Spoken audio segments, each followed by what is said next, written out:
Vandaag gaan jullie zien hoe piepers zich gedragen en hoe wij ze moeten behandelen.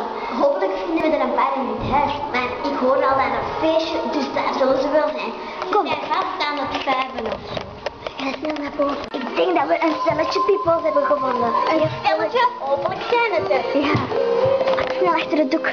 Niet zien. Ja, oh man, we hebben beest. Zijn er. Oh nee, zo belachelijk. Heb je een hakken? Is hakken aan. Nee. Kom. Is een t-shirt in zijn broek? Oh, dat kan even niet meer. Excuseer jongens, we Moeten jullie ondervragen? Ja. Kom nu. Wandelen in het ritme. Kom maar mee naar onze kamer. Hé, waar is dat?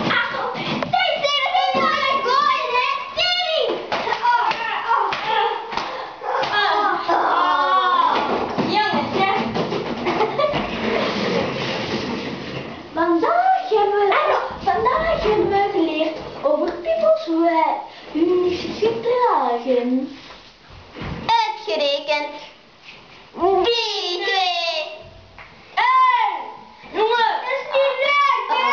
Oké, voor de Paul. De vraag van vandaag. Hebben jullie ook andere kanten? Ja.